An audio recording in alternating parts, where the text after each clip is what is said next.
Ratusan anggota Seka Teruna-Teruni Subak Toya Mampah melakukan penghijauan di kawasan kaldera sisi barat Desa Batur, Kecamatan Kintamani, Bangli. Penghijauan digelar dalam rangka memperingati Hari Kemerdekaan ke-71 Republik Indonesia.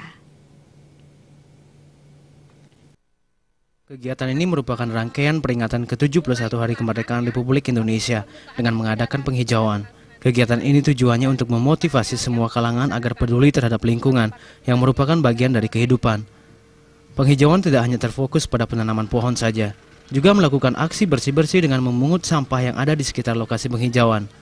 Penghijauan dilakukan dengan menanam 1000 pohon, jenis ampupu, jati Belanda, dan bambu.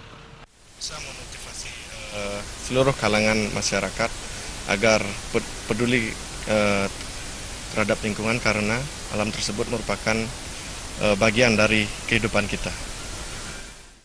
Penghijauan kali ini tak hanya melibatkan masyarakat, perangkat desa dan Banjar, juga menghadirkan Senator DPD RI, Arya Wedakarna. Pada kesempatan tersebut, Arya Wedakarna mengapresiasi kegiatan STT Subak Yeh Mampah karena sesuai dengan harapan bangsa. Apresiasi dari STT Subak Toya ya, yang sudah ada inisiatif dan saya harap ini berkelanjutan.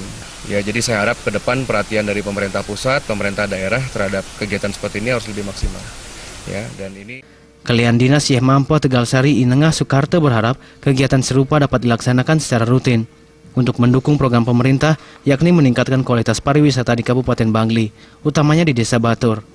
Kami di sini selaku masyarakat sangat peduli dengan keberadaan hutan kemasyarakatan dan kawasan hutan itu, karena kami di sini masyarakat kami di wilayah Subak Toya Mampah cenderung kehidupan kami dari peternak dan pertanian. Terkait kegiatan penghijauan ini, untuk ke depan akan dilakukan kegiatan lainnya agar peringatan kemerdekaan RI tetap bermakna. Jaya dan